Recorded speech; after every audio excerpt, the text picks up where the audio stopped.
Joining us tonight to talk about this and so much more is Jimmy Dore. It's great to be here. Thanks for having me. Who are you, sir? Who am I? I am a white supremacist Trumper who likes to spread conspiracy theories. What's your favorite theory? They're going to put that in a bunch of articles now. I know. They're going to say he's a self-admitted, blah, blah. They call you right-wing. They call me right-wing for simply saying, hey, that thing you're pushing about Trump was not true.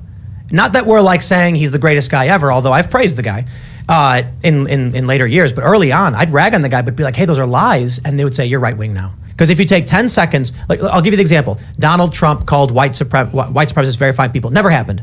I remember I was watching that press conference and he said they should be condemned totally. And I was like, well, how about that? And then the next day, all of a sudden, they're like, Trump called white supremacists very fine people. And I was like, what? No, he didn't.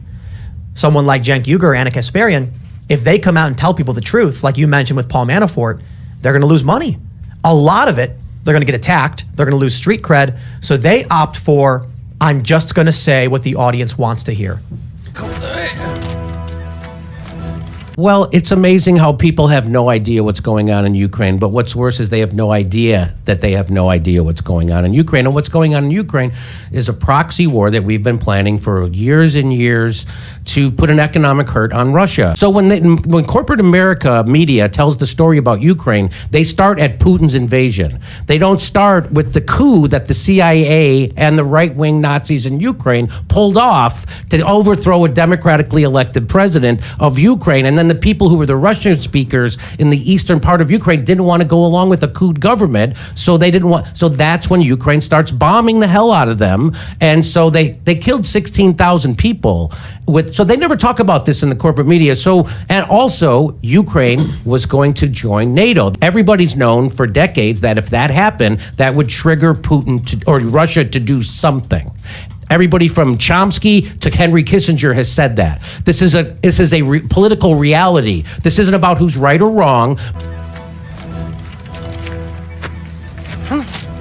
So people don't know that's what this is. They think that all of a sudden Putin woke up one morning and decided to invade Ukraine and be a jerk. And that's not what's happening. In fact, he's the one who's been pushing for peace talks. And there was a peace agreement in March.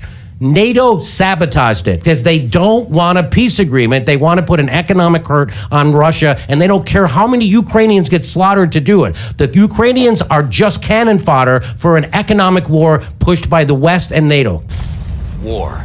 It's fantastic. These people who I know all my life, who are supposed to be critical and skeptical of big business and big pharma and military, they have question authority bumper stickers, and then they shame you if you question the authority on COVID.